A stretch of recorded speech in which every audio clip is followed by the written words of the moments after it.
Hello, so this video is about your question that you asked me on Instagram. So I will just answer them. If you didn't ask some question, don't worry, but maybe it will be interesting in the answer. So it was a Q&A. Well, the idea was to deliver you a Q&A, but in fact it's like interesting question about yoga and stuff. So the first question is, are you sometimes revolted by the word around, and how do you manage inner anger vs peace? So the first thing is that in self-exploration and in yoga, when we say inner, it's not about like really something really close to our essence, close to like inner, it's really going deep in. And anger is more like an emotion. I think it's a French, someone who talks French, who speaks French. So this is why I think maybe he didn't want to mean that he wants to say inside, like the anger is inside, the emotion is inside. But just want for you to know that inner is more like something deep, not so much emotions. We don't talk inner through emotions. So this is for you to understand better the thing if you are reading things about it.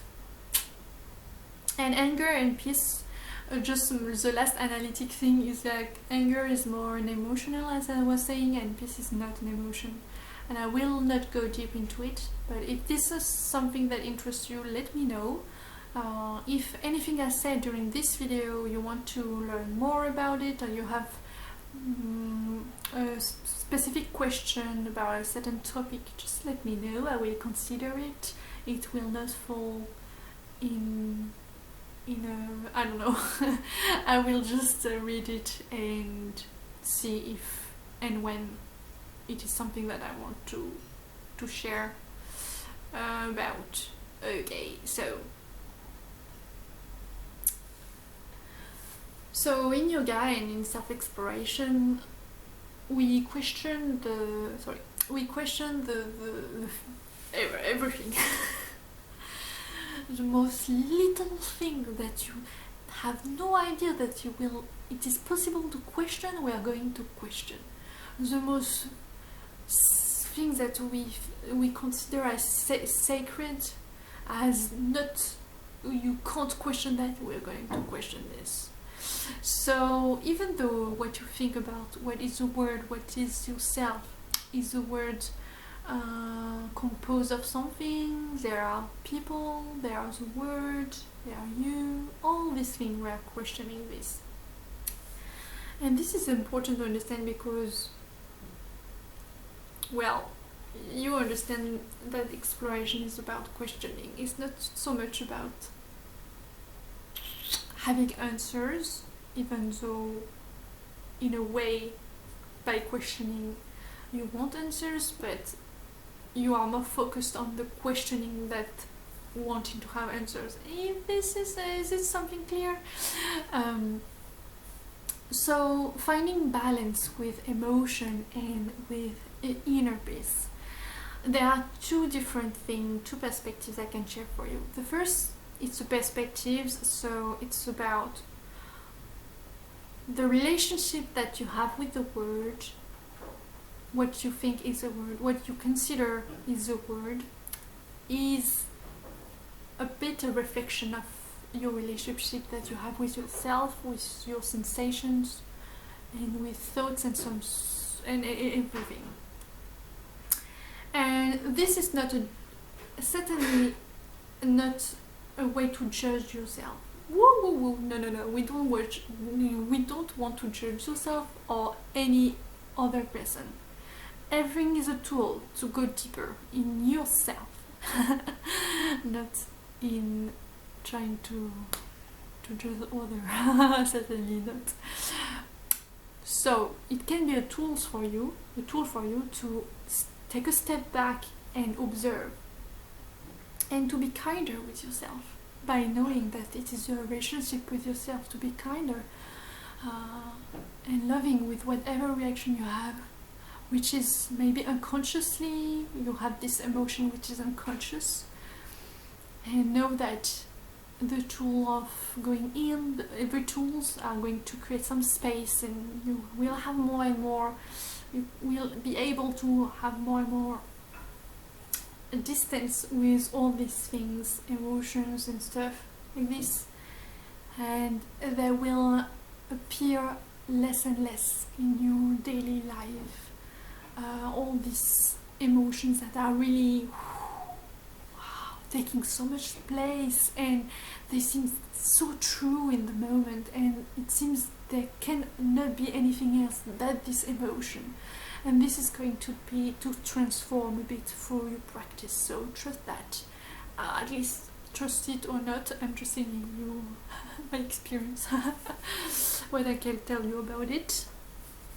And the other thing is a practical tool. So if I want to resume and synthesize yoga, which is really difficult in 5 minutes, which I can do because there is so much things to explore, and it depends too about your openness and what you are interested in right now. So I will just resume in one thing and say it's all about focus. So your answer to how do you manage inner peace, Vesanger, how do yogi or other people manage this, is through focus. Focus. And I won't go into detail because it will be a long video, so your tool is a focus. And just go see what it means exactly, on what you should focus on and all these things. And the process of looking and of hearing the explanation is going to prepare the ground. So be really patient with yourself, and if this is something you want me to explain to you, I will do. So let me know. Oh, I am not promising this, but let me know and I will see. Not promise around creating or sharing, because I don't know. It's about how I feel and stuff. So the other question is, I have it's about incarnation, and it's not a specific question. It's just about the idea of incarnation, the possibility of incarnation. So this is something maybe you are not interested in. You will not be interesting if you are religious, or if you're like, yeah, I don't want to explore this. For me, it's like, no, I'm not believing in this stuff. So I can understand that. But I will answer from the place of the one who said, oh, this is an interesting concept, an interesting idea, an interesting possibility. So I will just let you know that everything you want to know about yourself and about life, you will discover it through your exploration in. And I share with you these enthusiasms about discovering new possibilities, new concepts. And this is amazing, and this is going to grow so much openness in yourself, which is really valuable for your exploration, as we want again to question, and as we want to be really open to a lot of things, to not limit ourselves and limit our exploration, which is a bit sad if we do that, but it's okay if this is the case for you right now. Everything is okay, don't worry. be okay. So no, it's more complex than be happy. It takes time it's not about being happy, but about exploring, and yeah, it's about the process. So this is another question, the be happy. But yes, if you have another specific question about incarnations, just let me know and I will answer you. It's really interesting, and you can use it as a tool to explore deeper, to understand stuff, or to question stuff. It can be really interesting, and it can be really helpful to cultivate some stuff. So just let you know that it can be used as a tool. And yes, I let you share with me if you have a specific question around it. The last question is, do you talk about and explain concepts from the Sanskrit texts like the Vedas? What are your thoughts on Krishna and he fits in with modern society? So the Sanskrit, if you don't know, it's a dialect, Indian dialect, one of them.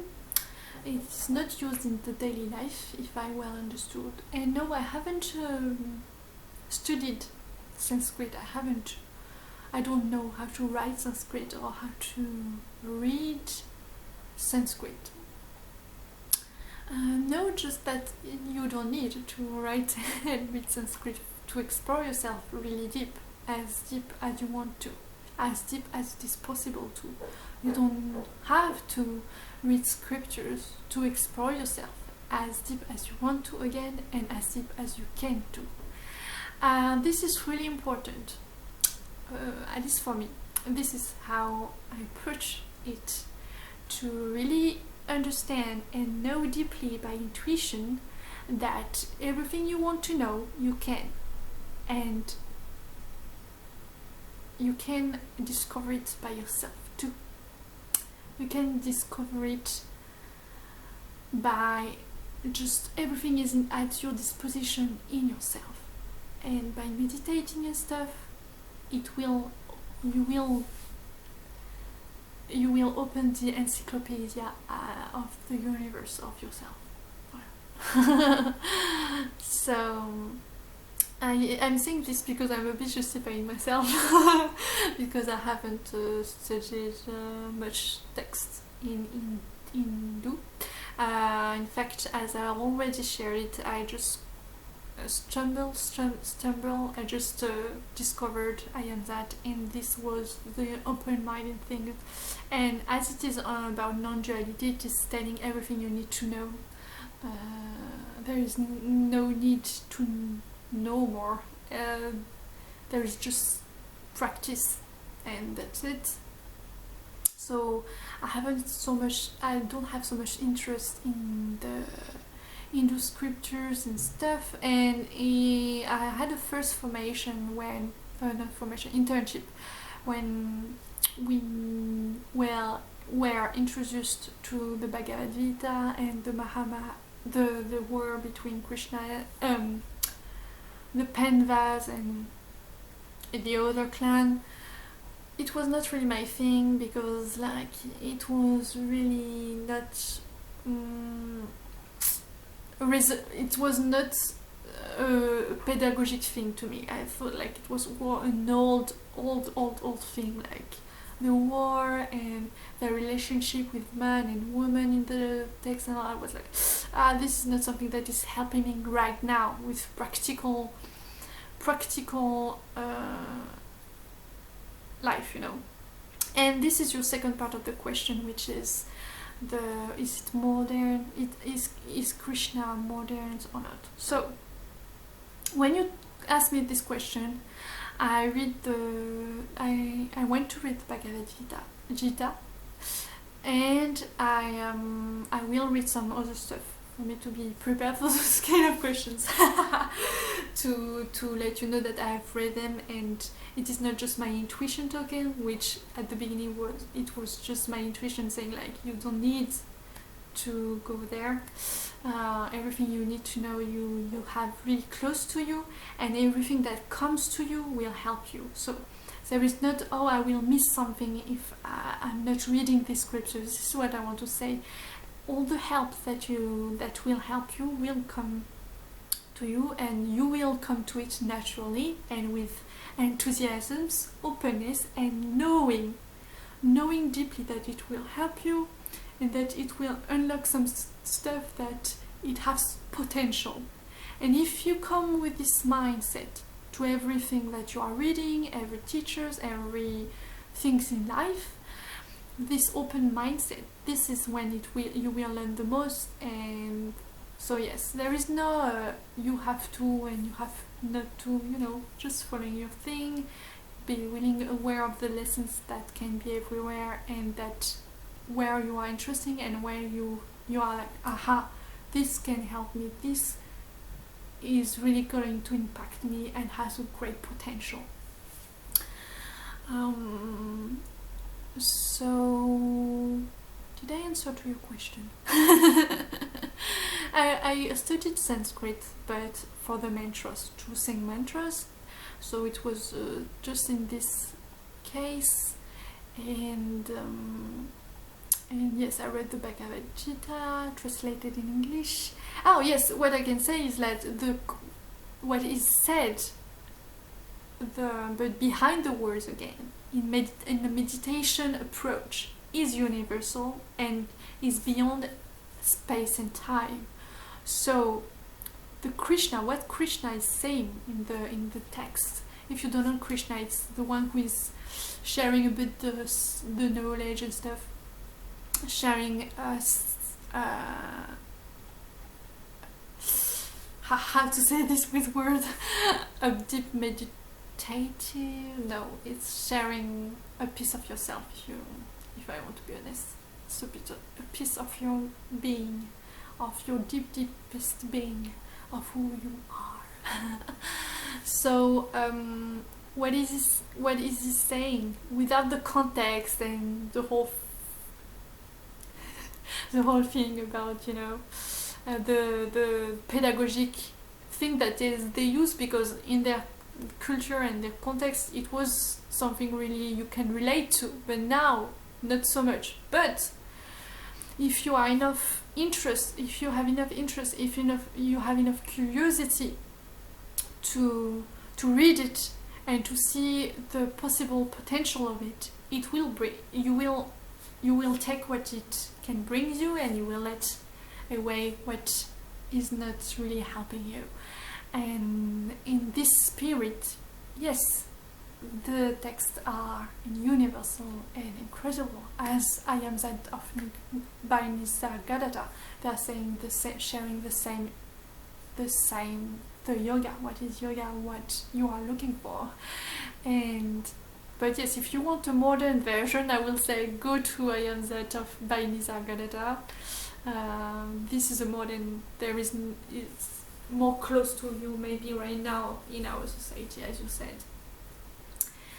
And there is no need to worship a certain thing and worship a certain, there is no need to anything in particular. Just stay true to yourself and be curious and open, and there is no external need. It can only just help you. Everything is going to be done by you, just by you, through you, whatever. So everything else is a help. It can just help you. It is not a condition. The new practice and your discipline and your desire, not the discipline, the desire which will lead to discipline, the desire that you have in yourself to discover some stuff and your intuition, this will lead you really far. So I hope this is clear, and yes, I hope this helped you. If you have another question, I can answer it as best as I can. As you can see, these are not truth. These are all just perspectives. I'm not sharing any truth right now. It's just perspectives. So this is why I'm a bit. I didn't want too much to do the video, but I think it's important to share perspective, even if they are not the truth. I don't know if you see what I mean right now. I love you, and I wish you a lot of great things, a lot of inner exploration, and a lot of love for yourself, and kindness, and exploration, and discoveries, and all this stuff that are really incredible, and that you can right now, and that are really close to you. And even if sometimes you are like, I don't want to explore, I don't feel it, no, don't worry. and you are loved whatsoever, whatever you are doing, you are loved. And as soon as you want to go back, as soon as you want to go back in a certain way to read something, to practice something, it is, or to learn something, it will be right next to you, right on the top of your nose. So everything is here for you, even if sometimes you don't feel like it.